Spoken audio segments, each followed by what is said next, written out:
Adik. Tutup dah kau. Alo, tutup dah. Kita ingat kita nak try aja penyek. Oh, ni super demo ni makan ni. Aja penyek ni. Acak kali dah kau mari apa? Ni baru pertama kali kita nak try air penyek. Nama kedai nama apa? Wow, ini biryani Ara Ami. Biryani Ara Ami. Ara Ami.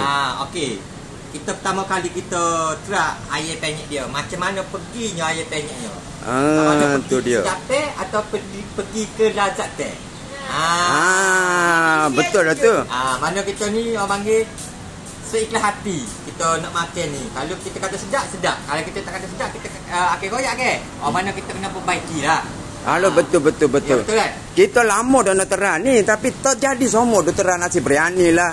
Nasi su lah. Ini kita macam apa makan? Lagu mana? Pertama kali kita terasuk dia dulu.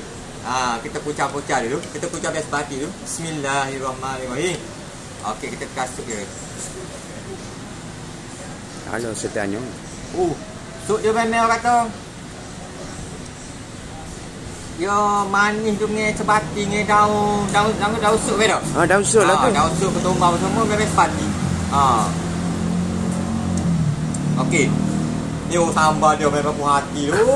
Sambal. Sambal dia. Okey, kita tegar dulu setengah mana. Kita bubur kuah dulu. Kasih orang kata banjir, baru puas hati makan.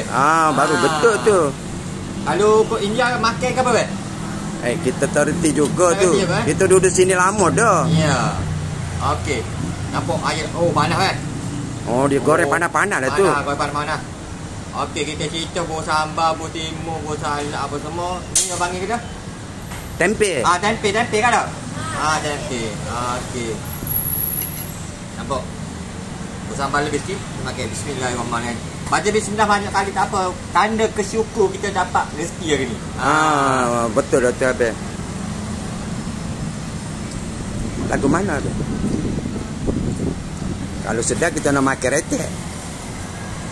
Air penyek lagi lah kalau sambal pedas. Tapi sambal pedas dia panggil sambal pedas kita boleh makan. Kadang sambal pedas ni menyengar kata kalau Kelantan. Kalau luar apa dah panggil orang luar ni? Tidak ada pedas sangat lah. Hawa pedas lah. Hawa pedas mana kita? Mana? Tengok sambal dia. Makan ni. Okey.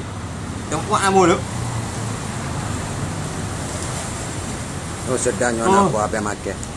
Memang berpuas hati makan sini. Air dia walaupun dia goreng garing, biasanya kita makan air ni, bila garing dia akan kerak isi dalam kan? Betul. Kebiasaan. Tapi ni kat dia goreng garing, isi dalam lembut. Otuk lebih kedai ni. Betul. Yang mana kata kita makan ni memang puas hati. Seruk belakang lah. Seruk belakang. Yang penting timun dia segar. Salak segar. Kena minta nasi sambal lepas ni. Aduh. Sambal macam apa tunjuk sambal setengah mana? Banyak ke tak? Banyak sambal tu. Banyak lah. Api kotor tu. Api. Tengok sambal kita gaulkan sambal ni ke? Buatlah mulut. Berasa sekeliling lah. Rasa sekeliling tak pedas sangat. Kata pedas dia memang pedas manis-manis. Kata. Memang puas hati makan. Tu dia. Kita kena terah jugalah ni. Okey. Okey, terima kasih Abang. Okey, sama-sama.